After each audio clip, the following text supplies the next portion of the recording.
বিধাননগরের পুরসভার কাজে ক্ষুব্ধ পুরমন্ত্রী। কেন রাস্তা খারাপ, কেন জঞ্জাল জমে রয়েছে? বিধাননগরের বেহাল রাস্তা নিয়ে লাগাতার খবর সম্প্রচার করা হয়। তারপরেই এই বৈঠক। কোথায় টাকার অভাব? বৈঠকে প্রশ্ন ফিরহাদ হাকিমের।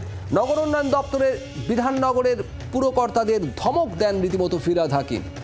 26-এর নির্বাচনের আগে তৃণমূলে বড় চ্যালেঞ্জ বিধাননগর, তাই বিধাননগরের পুর পরিষেবার উন্নয়নে বাড়তি নজর সরকারের।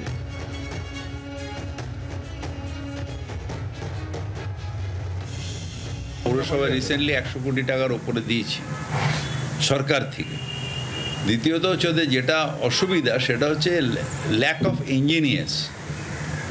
সেইটা আমরা সাপোর্ট কিছুটা আমাদের কেএমডিএর থেকে কিছু টেম্পোরারিলি ইঞ্জিনিয়ার দেব, যাতে ওদের এই কাজগুলোকে মনিটর করতে পারে, মানে ইঞ্জিনিয়ারিং দিকটা যাতে স্ট্রং হতে পারে। পরবর্তীকালে ওদের যে ইঞ্জিনিয়ার যে সাপোর্টটা দরকার, ওরা যেন প্রসেস ডিএলবি করে পরীক্ষা নিয়ে যেভাবে করে সেভাবে করে, সেটা তো প্রায় 1 বছর লেগে যায়। সেই জন্য ইমিডিয়েটলি আমরা কিছু ইঞ্জিনিয়ার কেএমডিএর থেকে ডেপুটেশন ওদের দিচ্ছি।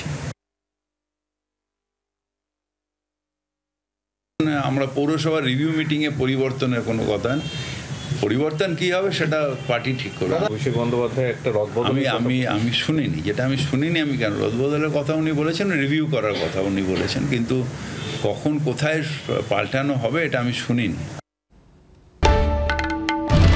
বাংলার আওয়াজ, বাঙালির আবেগ, জি 24 ঘন্টা।